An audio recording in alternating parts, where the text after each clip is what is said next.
नमस्कार दोस्तों, मैं राजेश दुधानी एडवोकेट आज आपके साथ डिस्कस करने जा रहा हूं डिस्चार्ज और एक्विटल के बारे में।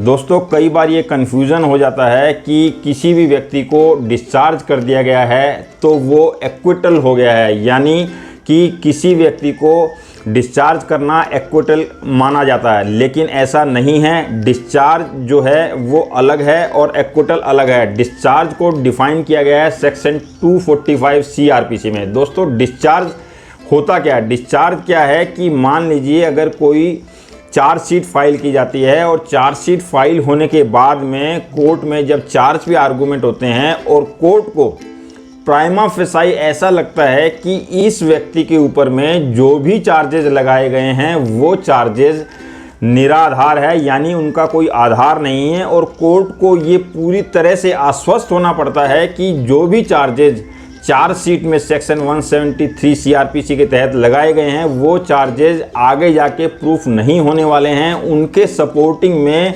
इन्वेस्टिगेशन ऑफिसर ने कोई भी डॉक्यूमेंट्स नहीं लगाए हैं। तो दोस्तों, पूरी तरह आश्वस्त होने के बाद में कोर्ट अगर चाहे तो उस व्यक्ति को चार्ज की स्टेज पे डिस्चार्ज कर सकती है।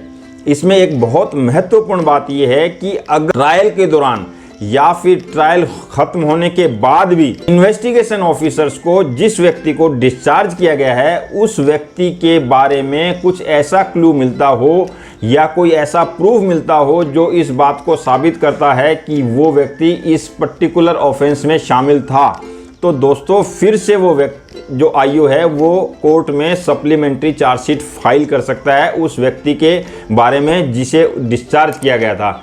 वहाँ पर कोर्ट जो है फिर से कॉग्निजेंस ले सकती है और उस व्यक्ति को उसमें एक्यूज्ड फिर से बनाया जा सकता है केस में, यानी डिस्चार्ज वाला जो व्यक्ति है वो एक्विटल नहीं माना जाता। उसको किसी भी स्टेज पे अगर प्रूफ मिलते हैं तो फिर से उस केस की ट्रायल में शामिल किया जा सकता है।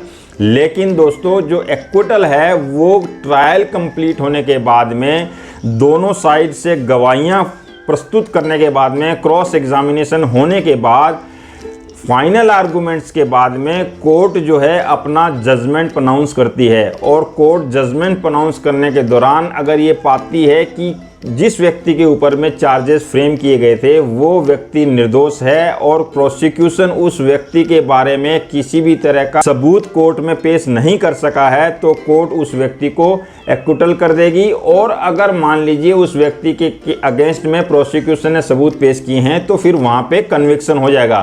एक्विटल के केस में ज़्यादा से ज़्यादा प्रोसिक्यूशन या फिर जो कंप्लेनेंट है वो अपील में जा सकता है।